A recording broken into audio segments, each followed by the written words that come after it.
House of the Dead, a horror story. The night was dark, the moonlight faint, and the surroundings eerily silent. At the edge of the village stood an old, crumbling mansion that the locals referred to as the House of the Dead. No one dared to go near it. Stories of strange noises, screams, and ghastly apparitions surrounded its ominous reputation. Dark clouds gathered in the sky, hinting at an approaching storm. That night, Rahul, an adventurous young man, arrived in the village with his friends. Intrigued by the stories about the mansion, he decided to uncover the truth. "There's no such thing as ghosts," he declared confidently. "Let's go and see for ourselves."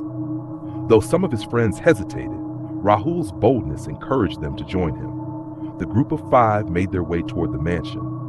The path was overgrown with thorny bushes, and each step amplified the unease in their hearts. As they neared the mansion, a sudden chill ran through them. The door was barely hanging on its hinges, and the darkness inside seemed to invite them in. Stepping inside, a foul, decaying odor hit their noses. The walls were adorned with strange black symbols, as if written in an unknown language. "Who could have drawn this?" one friend whispered, his voice trembling. Rahul lit a lantern and walked ahead, spotting a pile of burnt papers in a corner. He picked one up and read the words scrawled in red ink: "Whoever enters will never leave." The wooden floor creaked under their feet, and suddenly the door behind them slammed shut with a deafening thud. Everyone jumped. "It's just the wind," Rahul tried to reassure them, though even his voice wavered. Determined, they decided to explore further. Each room revealed something more disturbing.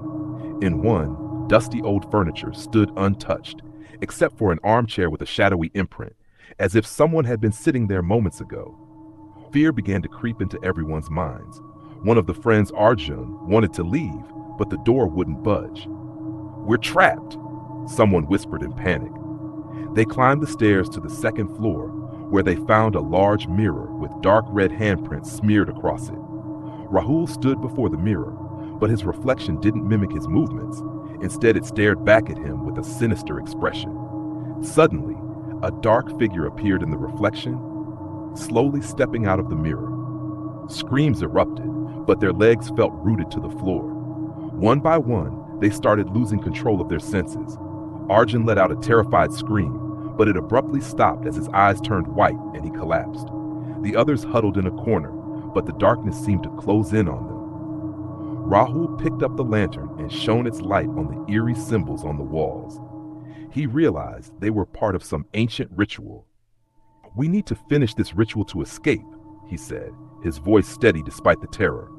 Together they began piecing together clues from the symbols. However, with each step, the house seemed to grow angrier. Hands began emerging from the walls, reaching for their throats. Finally, Rahul deciphered the last message on the wall. "Those who enter of their own will can only leave through sacrifice." He understood that someone had to make a sacrifice for the others to escape. Rahul threw the lantern onto the ground, setting the house ablaze. As flames engulfed the mansion, screams echoed through the night, and then everything fell silent. By morning, Rahul was found alive near the charred remains of the house, but his eyes reflected a deep, haunting fear. He never spoke about what happened that night. Villagers say that those who enter the mansion never truly return, and though Rahul's body survived, his soul remained trapped within the House of the Dead.